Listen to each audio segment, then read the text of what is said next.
ಸರಿ ಗಮನ ನಿಸ ಆರುಹಿತವರು ನಿನಗೆ ಈ ಮೂವರೊಳಗೆ ನಾರಿಯೋ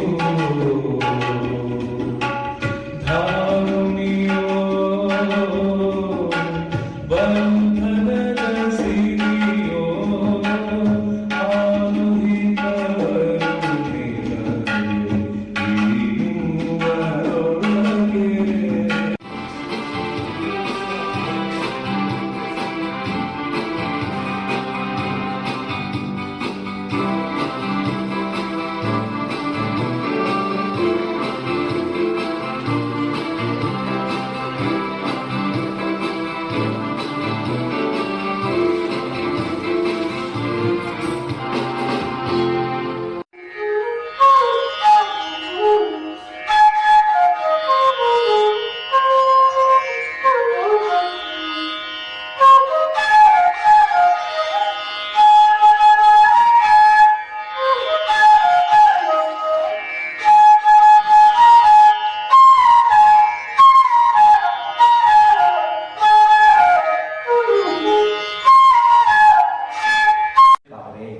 ಯಾವುದೇ ಸಾಂಗು ಅಥವಾ ಯಾವುದೇ ಗೀತೆಗೆ ನೀವು ನುಡಿಸ್ಬೇಕು ಅಂದ್ರೆ ಕೇವಲ 10 ಶಬ್ದಗಳಿದಾವೆ.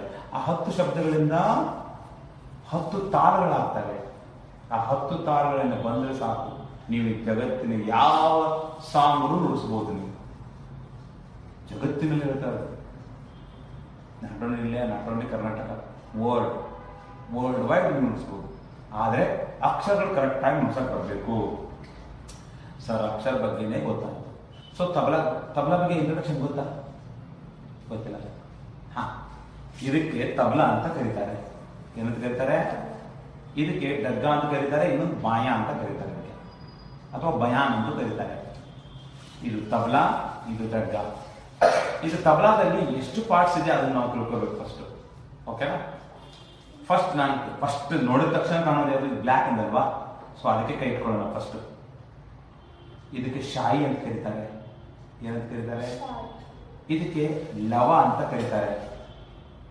ಹಾ, ಇದಕ್ಕೆ ಛಾಟಿ ಅಂತ ಕರೀತಾರೆ. ಇದಕ್ಕೆ ಗಜರಾ ಅಂತ ಕರೀತಾರೆ.